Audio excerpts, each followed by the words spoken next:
السلام علیکم ورحمۃ اللہ وبرکاتہ۔ الحمدللہ، اللہ تبارک و تعالیٰ کا شکر ہے کہ آج ہم اپنی پڑھائی کے لیے جڑ چکے ہیں اور امید ہے کہ آپ سبھی خیریت سے ہوں گے۔ ہم اپنی پڑھائی آگے بڑھائیں اس سے پہلے ہم سبھی اس چینل کے بارے میں نالج لے لیں۔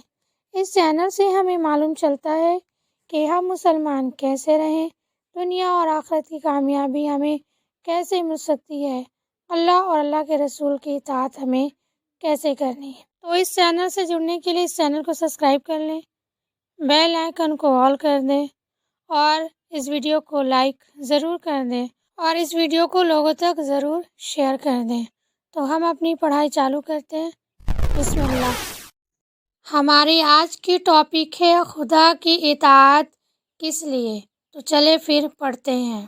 پچھلے کی خطبوں سے میں آپ کے سامنے بار بار ایک یہی بات بیان کر رہا ہوں کہ اسلام اللہ اور رسول صلی اللہ علیہ وسلم کی اطاعت کا نام ہے، اور آدمی مسلمان بن ہی نہیں سکتا جب تک کہ وہ اپنی خواہشات کی، رسم و رواج کی، دنیا کی، لوگوں کی غرض ہر ایک کی اطاعت چھوڑ کر اللہ اور اس کے رسول صلی اللہ علیہ وسلم کی اطاعت نہ کرے۔ آج میں آپ کے سامنے یہ بیان کرنا چاہتا ہوں کہ اللہ اور اس کے رسول صلی اللہ علیہ وسلم کی اطاعت پر اس قدر زور آخر کیوں دیا جاتا ہے؟ ایک شخص پوچھ سکتا ہے کہ کیا خدا ہماری اطاعت کا بھوکا ہے؟ نعوذ باللہ کہ وہ ہم سے اس طرح اپنی اور اپنے رسول صلی اللہ علیہ وسلم کی اطاعت کا مطالبہ کرتا ہے۔ کیا نعوذ باللہ خدا بھی دنیا کے حاکموں کی طرح اپنی حکومت چلانے کی تمنا رکھتا ہے کہ جیسے دنیا کے حاکم کہتے ہیں کہ ہماری اطاعت کرو، اسی طرح خدا بھی کہتا ہے کہ میری اطاعت کرو؟ آج میں اسی کا جواب دینا چاہتا ہوں۔ اس جواب کی جو ہیڈنگ ہے، اللہ کی اطاعت میں ہی انسانوں کی فلاح ہے۔ اصل بات یہ ہے کہ اللہ تعالیٰ جو انسان سے اطاعت کا مطالبہ کرتا ہے وہ انسان ہی کے فلاح و بہتری کے لیے کرتا ہے۔ وہ دنیا کے حاکموں کی طرح نہیں ہے۔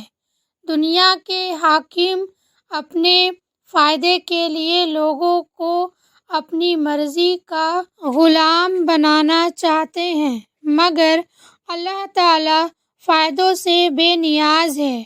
اس کو آپ سے ٹیکس لینے کی حاجت نہیں ہے۔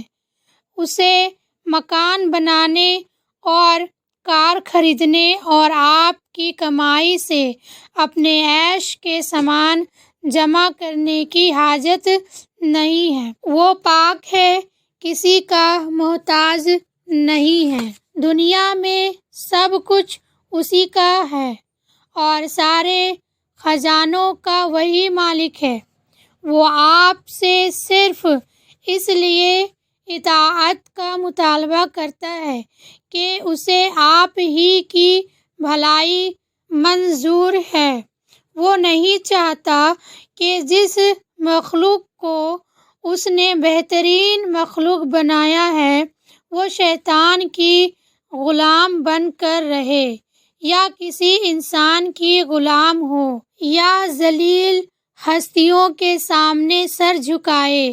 وہ نہیں چاہتا کہ جس مخلوق کو اس نے زمین پر اپنی خلافت دی ہے وہ جہالت کی تاریکیوں میں بھٹکتا پھرے اور جانوروں کی طرح اپنی خواہشات کی بندگی کرے، یہ اسفل السافلین میں جا گرے۔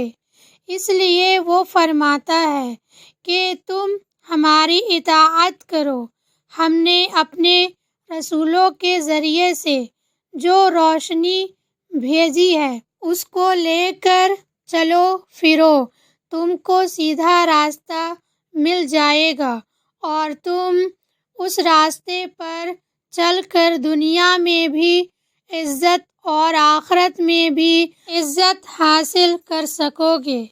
اللہ تبارک و تعالیٰ سورہ البقرہ اور آیت نمبر 256 اور 257 میں فرماتا ہے، یعنی دین میں کوئی زبردستی نہیں ہے، ہدایت کا سیدھا راستہ جہالت کے ٹیڑھے راستے سے الگ کر کے صاف صاف دکھا دیا گیا ہے۔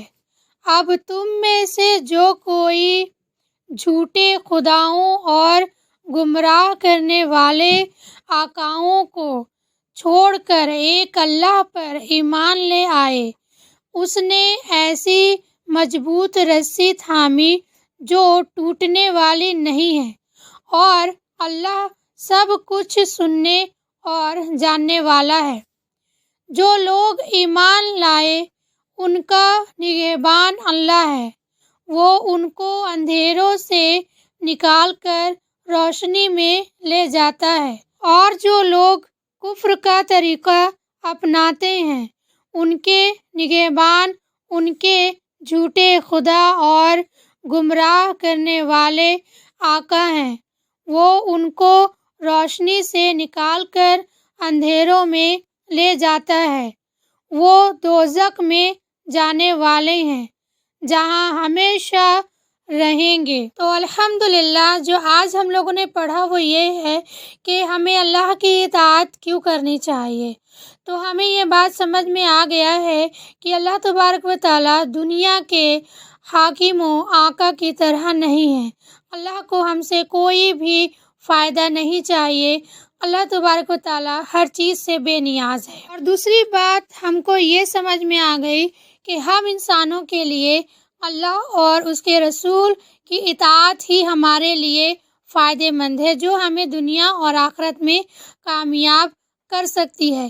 اسی لیے ہم کو اللہ اور اس کے رسول کی اطاعت کرنی چاہیے۔ تو آج کی پڑھائی ہم یہی کمپلیٹ کرتے ہیں۔ انشاءاللہ اگلی دفعہ ہم پھر سے ایک اہم ٹاپک پہ اپنی پڑھائی کریں گے۔ تو آپ سبھی دعاؤں میں یاد رکھیں، اپنا خیال رکھیں۔ السلام علیکم ورحمۃ اللہ وبرکاتہ۔